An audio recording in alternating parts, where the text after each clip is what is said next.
La obra arquitectónica que vamos a presentar es el Palacio de Versalles, ubicado en Francia. El Palacio de Versalles es considerado Patrimonio de la Humanidad por la UNESCO desde 1970.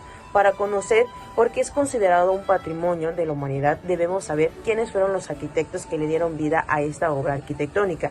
Estos arquitectos son Louis Le Bon, Jules Masson y Le Brun. La arquitectura de esta obra es considerada civil y su estilo es barroco clasicista francés. Las dimensiones son de 600 metros en fachada y las alas laterales.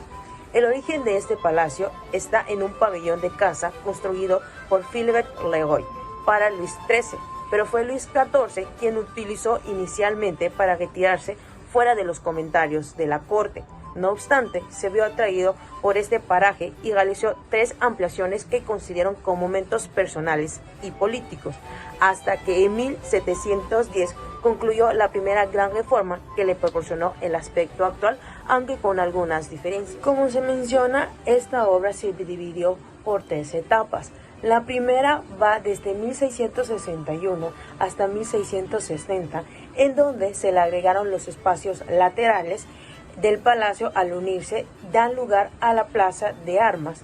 Son fachadas construidas con bloques de ladrillos unificando la cubierta, principalmente con piedras de tipo pizarro. La segunda etapa va desde el año de 1668 y 1678, y en ella se decide de manera definitiva trasladar la corte a Versalles, añadiendo 2 alas para dar prioridad al jardín.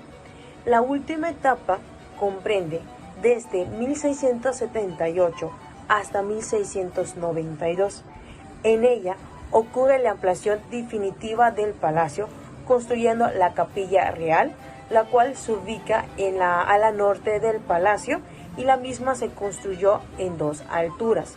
El Palacio de Versalles está considerado como el máximo símbolo de la monarquía absolutista y del lujo francés, siendo uno de los testimonios de la elegancia y la arquitectura que hace gala propiamente el país de Francia. Después de haber escuchado a mi compañera Lisbeth, yo le seguiré hablando sobre el Palacio de Versalles, haciendo un análisis sobre esta edificación, que después de sus 3 etapas de construcción, el edificio y su planta tienen una forma de U, con 2 alas laterales, con una longitud aproximada de 600 metros.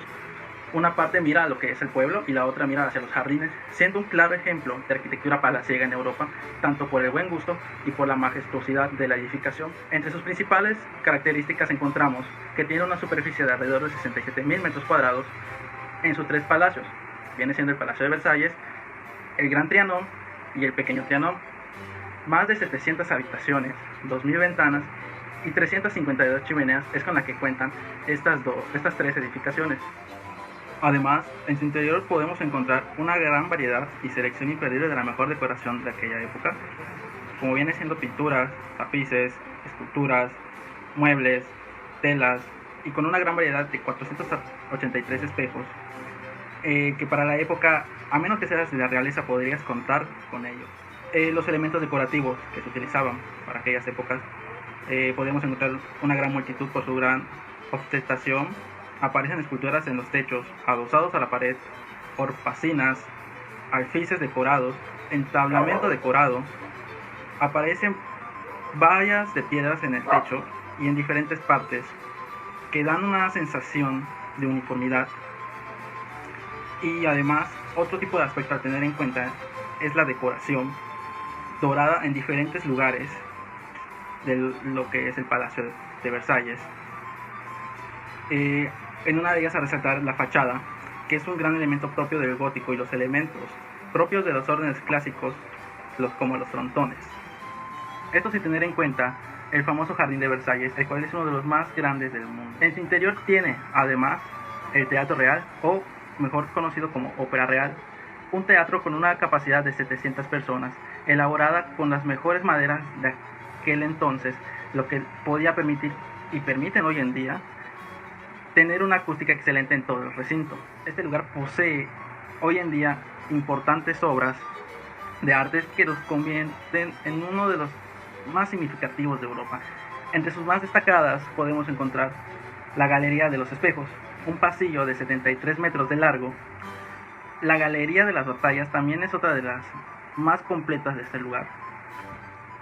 El sistema arquitectónico, o mejor dicho constructivo, usado es el arquitrabado y vuelta, el cual consiste en dos columnas que sostienen el peso de un dintel o arquitrabe, similar a lo que hoy se considera como un sistema estructural de marcos.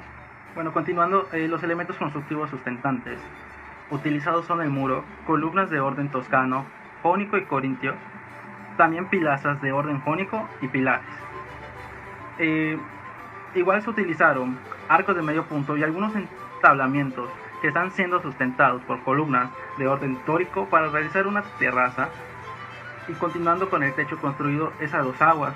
Hay una clara importancia que hay que recalcar en los vanos, en toda la fachada por su gran multitud y de diferentes formas, que da al interior una gran luminosidad. Continuando con la explicación, sabemos que el Palacio de Versalles tenía la función de ser la residencia de la familia real y de la corte francesa.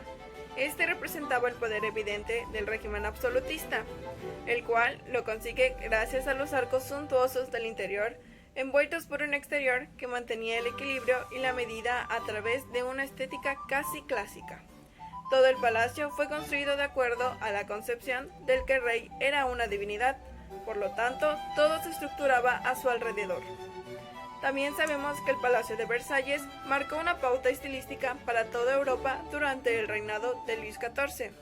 Este se convierte en un modelo urbanístico arquitectónico, mezclando un interior barroco de gran riqueza decorativa con un exterior denominado por la armonía y el equilibrio clasicista. Influye en la construcción del Palacio Real de Madrid y en el Palacio de Aranjuez, entre otros palacios.